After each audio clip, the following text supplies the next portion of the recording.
सतनाम ज्ञान जागृति लोक कला मंच ग्राम खूटा की शानदार प्रस्तुति गायक संजय दिवाकर जी और गायिका रंभा भारती जी।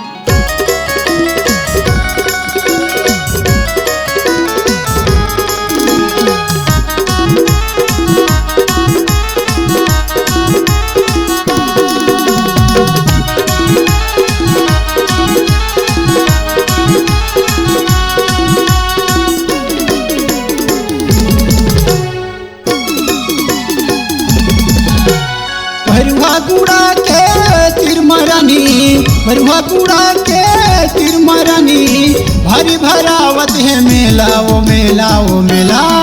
चलना जाबो राजा यमरे टापुल देखेला, चलना जाबो राजा यमरे टापुल देखेला।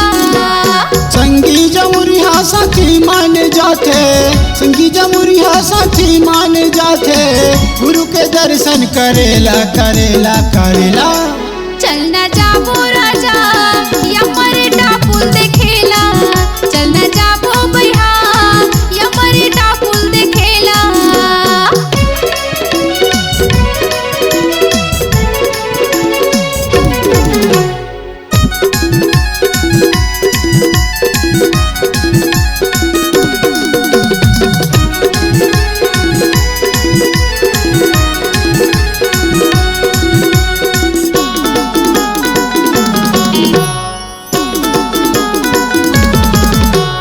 फांद ले वो बैला चढ़ के वो गाड़ी, दर्शन पाए बर जाबो नरे नारी।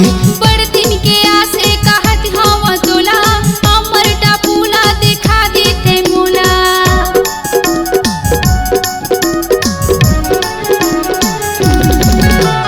फांद ले वो बैला चढ़ के वो गाड़ी, दर्शन पाए बर जाबो नरे नारी।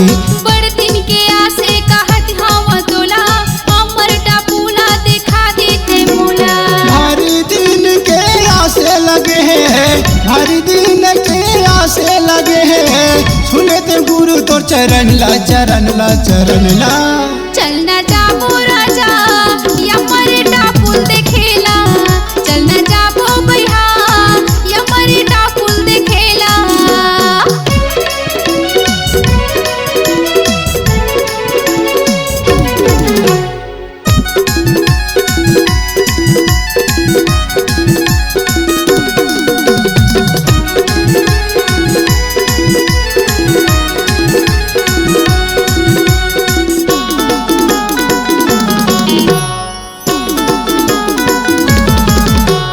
चलना वो तोला मैं दर्शन करा हूँ, अगर नदी की टिपला तोला देखा हूँ।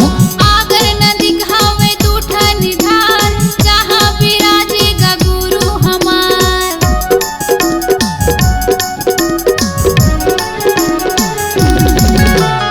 चलना वो तोला मैं दर्शन करा हूँ, अगर नदी की टिपला तोला देखा हूँ। आगर नदी घावे दूठा निधार, जहाँ विराजेगा गुरु हमार। कोही गुरु के चरण मावो जाबो, कोही गुरु के चरण मावो जाबो, जाके माथ नवाबो नवाबो नवाबो। चलना जाबो राजा यमरे टापुल देखेला, चलना जाबो भैया यमरे टापुल देखेला।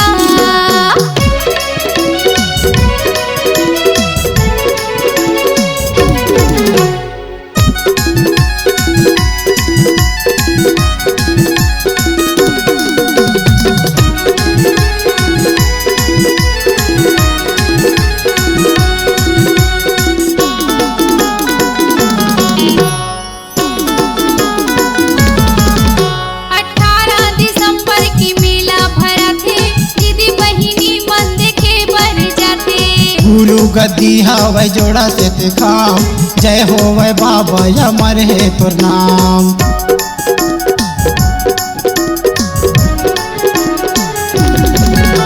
18 दिसंबर की मेला भरा थे, दीदी बहिनी मन देखे बर जाते। गुरु गद्दी हवै जोड़ा से ते खाम, जय होवै बाबा अमर है तोर नाम। गाँव खूटा के संजय दिवाकर, गाँव में खूटा के संजय दिवाकर, गावत हम गुरु तोर भजन ला भजन ला भजन ला। चलना जाबो राजा यमर टापुल दिखेला, चलना जाबो भैया यमर टापुल दिखेला। भरुआ गुड़ा के तिरमरानी, भरुआ गुड़ा के तिरमरानी, भारी भरावत है मेला वो मेला वो मेला। चलना जाबो राजा यमर टापुला दिखेला, चलना जाबो भैया यमर टापुला दिखेला।